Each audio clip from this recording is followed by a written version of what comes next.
Guys আজকে আমরা করব তালের বড়া।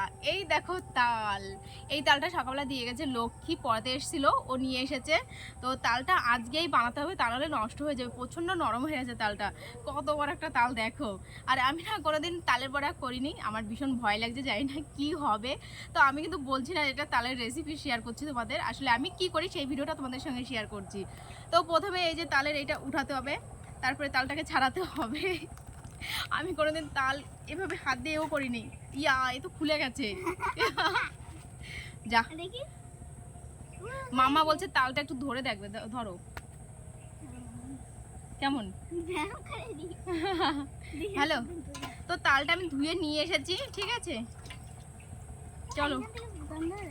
গন্ধ বেরোচ্ছে, ভালো। তো এক এক করে এখন ছাড়িয়ে নিই তালের যে খোসাগুলো রয়েছে, খোসাগুলো। আমরা অনেক ছোটবেলায় আঠি খেতাম, মা এরকম ছাড়িয়ে ছেড়ে মানে আঠির থেকে সেই গ্রেভিটা বের করে রেখে দিত, আমরা খেতাম। এখন এখন বাচ্চারা তেমন একটা খায় না। তুমি খাবে? আচ্ছা ঠিক আছে। এইটা করতে ভীষণ বিরক্ত লাগে, বিশ্বাস করো। মানে আমি তালের বড়া, কলার বড়া, মানে ভাজা পিঠেগুলো আর কি ভালো খাই, কিন্তু এই যে এই জিনিসটা করতে প্রচণ্ড খারাপ লাগে।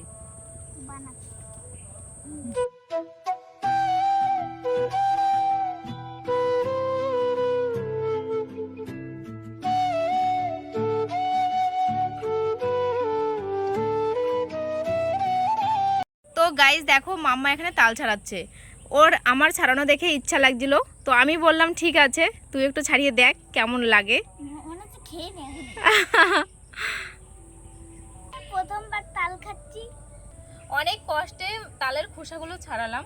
এখন এই যে তালটাকে কি করতে হবে বুঝে উঠতে পারছি না আমি। আর এর ভিতরে না দুটো আঠি, আমি ভেবেছিলাম হয়তো তিনখানা আঠি, কিন্তু দেখলাম দুটো আঠি। আর মাম্মা তোমাদের বললো না যে প্রথমবার তাল খেয়েছে, সত্যি প্রথমবার তাল খেয়েছে। আমার বাড়িতে আমি কোনো দিন এরকম তাল করি না।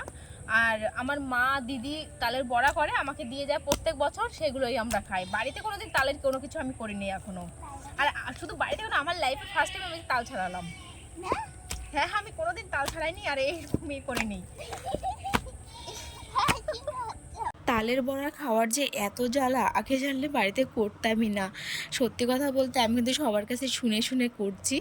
আর সত্যিই আমি জানি না কি করে তাল থেকে তালের পাল্পটা বের করব। তো দেখো আমি তালের থেকে গ্রেভিটা বের করছি কিভাবে, এই দেখো ঝুড়ির সাহায্যে, ঠিক আছে। যেহেতু আমাদের বাড়িতে এই সমস্ত করা হয় না, যার কারণে কোনো আয়োজন নেই।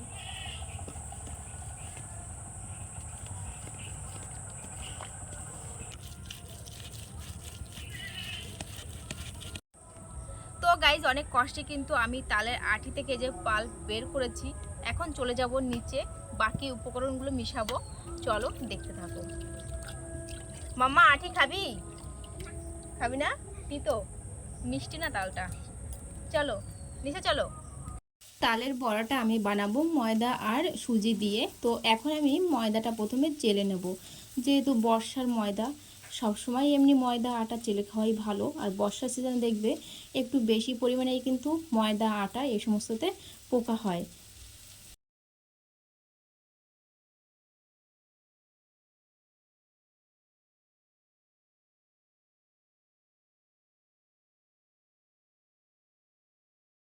ময়দা দেওয়া হয়ে গেছে, এখন আমি দিয়ে দিচ্ছি সুজি। তো সত্যি কথা বলতে বন্ধুরা, আমি কিন্তু প্রথমবার বানাচ্ছি, হয়তো ভুল হবে, কারণ আমি সত্যিই জানি না কি করে তালের বড়া করতে হয়। তো যা যা ভুল হচ্ছে তোমরা আমাকে কমেন্ট করে জানিও, এরপরে যখন বানাবো ঠিকঠাকভাবে বানাবো। তালের বড়া বানাতে কিন্তু অনেকটা খাটতে হয় তার পেছনে। তো আমি এত কষ্ট করে বানিয়েছি, পল্লবীকে দিলাম, পল্লবী আমার নামে বদনাম করলো তোমাদের কাছে। তোমরাই বলো কাজটা ঠিক করেছে? আমি তো প্রথমবার বানিয়েছি, খেতে টেস্টি হয়েছিল এটা বলতে পারতো, কিন্তু ও একবারও বলেনি। ওর জন্য কাউকে কিছু খাওয়াতে নেই, খাওয়ালে পরে তার বিনিময়ে বদনামই পেতে হয়।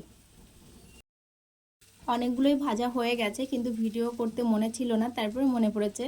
আর ভালো হয়নি খুব বেশি, খেতে ভালো হয়েছিল, মানে বড়া যে গোল গোল টাইপের হয় তেমনটা হয়নি, কারণ ব্যাটারটা একটু পাতলা হয়ে গেছিলো। আর পল্লবী তো তোমাদের বললো, আমি কি করব বলো, আমি তো ভালো করার চেষ্টা করেছি, তবে খেতে টেস্টি হয়েছিল।